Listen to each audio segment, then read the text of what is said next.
Falar sobre esse pedação de terra, que este aqui especificamente o Irã, minha gente, que continua passando por um conflito, e seria bom se a gente ficasse só falando assim: veja que lindo, olha só o litoral do Irã, puxa vida, que coisa bela, né? Mas é um país que sofre demais com as questões da guerra com os Estados Unidos. A TV estatal do Irã anunciou que o país recebeu um rascunho com os Estados Unidos que envolveria a reabertura do Estreito de Hormuz e obrigaria Teherã a reestruturar a navegação aos níveis pré-guerra em até um mês.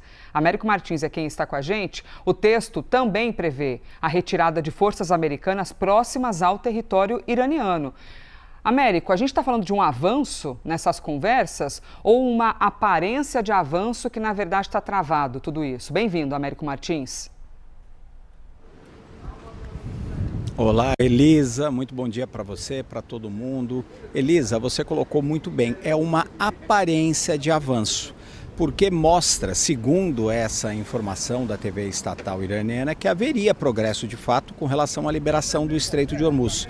Ou seja, o Irã teria que se comprometer a liberar o Estreito de Hormuz e garantir a passagem de navios pelo Estreito nos mesmos níveis antes da guerra em até um mês. Ou seja, teria que tirar as minas, teria que liberar completamente o Estreito de Hormuz, permitir a passagem dos navios por aquela região. Os Estados Unidos, por seu lado, retirariam as suas tropas na imediata vizinhança do Irã. Não está claro o que isso significaria, qual seria o impacto, por exemplo, nas bases militares fixas que os Estados Unidos têm em países próximos do Irã, mas os Estados Unidos, garantiriam aí o final do bloqueio naval aos portos iranianos. Isso é um avanço, de fato. Agora, por que você colocou, e eu concordei, que isso tem mais aparência de avanço do que um avanço concreto?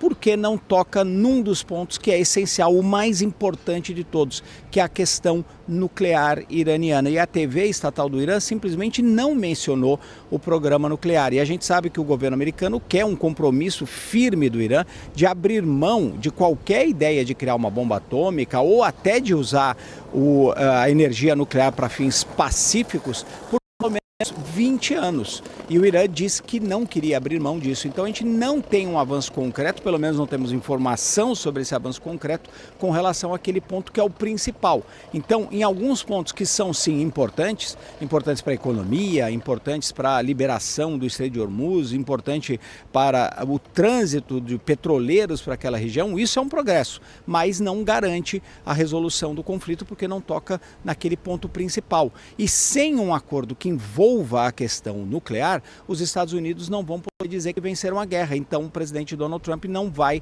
concordar com nenhum acordo que não toque nessa questão central, que é a questão nuclear. Então, pelo jeito, Elisa, nós continuamos longe de qualquer tipo de acordo, até porque o Irã mantém uma retórica muito bélica de que vai responder aos ataques do início dessa semana dos Estados Unidos contra navios e posições militares do Irã na costa do país. Então a gente teve ataques esta semana e temos a ameaça do Irã voltar a atacar. Então isso tudo mostra, Elisa, como a gente tem obstáculos nesse processo. Completamente, né? Esse conflito ali que, por enquanto, não tem fim. Aliás, Américo, falando ainda sobre conflito, mas geograficamente sobre outro lugar, sobre outra frente de conflito, Israel emitiu mais alertas de retirada para o sul do Líbano, enquanto ataca o Hezbollah. As últimas ofensivas deixaram mais de 30 pessoas mortas. Então, a gente vê que ainda continuam ocorrendo os avisos e Israel até dizendo, né? Olha, a gente está avisando antes de atacar, depois não podem nos culpar de crime de guerra, não. Exato, Elisa. E Israel está dizendo que vai atacar ainda mais pesado e vai atacar provavelmente a capital do país, Beirute.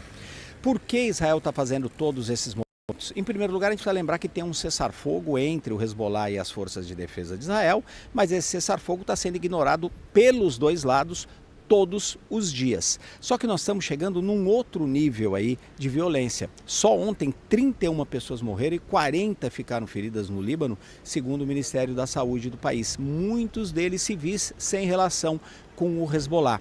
Israel afirma, e isso é verdade, que o Hezbollah continua atacando o norte do seu território usando drones. E agora o governo israelense resolveu agir de forma mais dura, atacando as lideranças do Hezbollah. Por que que isso está acontecendo neste exato momento? Além desses ataques do Hezbollah, porque Israel não tem interesse nesses termos que estão sendo negociados para um acordo de paz entre os Estados Unidos e o Irã.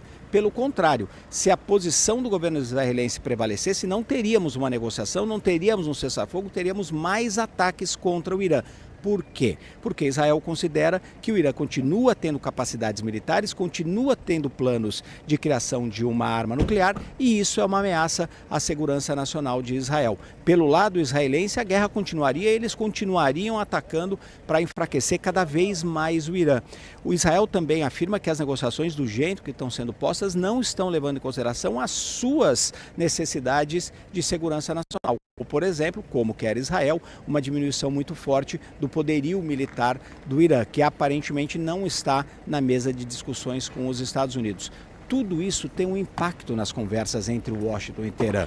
Por quê, Elisa? Porque o Irã continua insistindo desde o primeiro dia que a paz precisa valer no seu território, mas também no Líbano. É uma forma de proteger os seus aliados, o grupo radical xiita libanês, o Hezbollah. Então, ao termos um aumento da violência no Líbano, provocado também em grande parte pelas ações do Hezbollah no norte de Israel, isso coloca em dúvida as negociações entre Estados Unidos e Irã, porque o Irã vai ficar menos propenso a fazer qualquer tipo de acordo, enquanto o seu aliado Hezbollah continuar sendo muito atacado de uma forma muito pesada por Israel. Um conflito está completamente associado ao outro e o conflito num lugar pode atrapalhar muito, vai atrapalhar muito as negociações no outro. Américo Martins, muito obrigada, nosso correspondente, analista sênior de assuntos internacionais. Falamos aqui sobre o Oriente Médio para vocês e agora eu quero te levar, por favor, até outra parte do nosso planeta. Vamos falar aqui sobre os Estados Unidos, informações que chegam sobre o ex-presidente dos Estados Unidos, Joe Biden. Ele processou o Departamento de Justiça em uma tentativa de impedir a divulgação de áudios e conversas privadas. A gente vai te explicar. Essas gravações foram feitas na casa do democrata e são parte de um material coletado pelo biógrafo dele em 2016 e 2017 para ser usada num livro de memórias. A divulgação está prevista, inclusive, para o dia 15 de junho. A entrega deve ser feita à Fundação Conservadora Heritage Foundation e ao Comitê Judiciário da Câmara dos Representantes. A solicitação da fundação foi feita em 2024, após os arquivos serem usados em uma investigação de 2023 sobre o manuseio de documentos confidenciais por Biden. Na ocasião, um procurador optou por não apresentar acusações criminais. E agora, o que nós temos? Joe Biden processa o Departamento de Justiça dos Estados Unidos e visa impedir a divulgação dessa conversa privada. Ainda nos Estados Unidos, um tanque de produtos químicos implodiu em uma fábrica no estado de Washington. Vejam aqui as imagens. Não, essa imagem é inacreditável, porque quando você observa, às vezes não dá para ter uma noção do tamanho do tanque, né? Veja que ali tem vários carros que estão completamente danificados. Vocês estão vendo? Proporcionalmente dá para entender o tamanho deste tanque que implodiu. Pelo menos uma pessoa morreu e 9 ficaram feridas, algumas em estado grave. Vários pacientes deste acidente sofreram queimaduras químicas. Outras 9 pessoas, tem algo que é pior ainda, 9 pessoas estão desaparecidas. Essas imagens mostram, portanto, a extensão dos danos com o tanque colapsado e vários carros ali capotados ao redor. Segundo autoridades, quase 900 mil galões de licor branco. Licor branco é uma solução química usada na fabricação de celulose para papel. Então, toda essa quantidade era armazenada. O chefe do Corpo de Bombeiros informou que a implosão não representa qualquer ameaça direta à comunidade local. Mas a imagem é impressionante e uma tristeza, hein?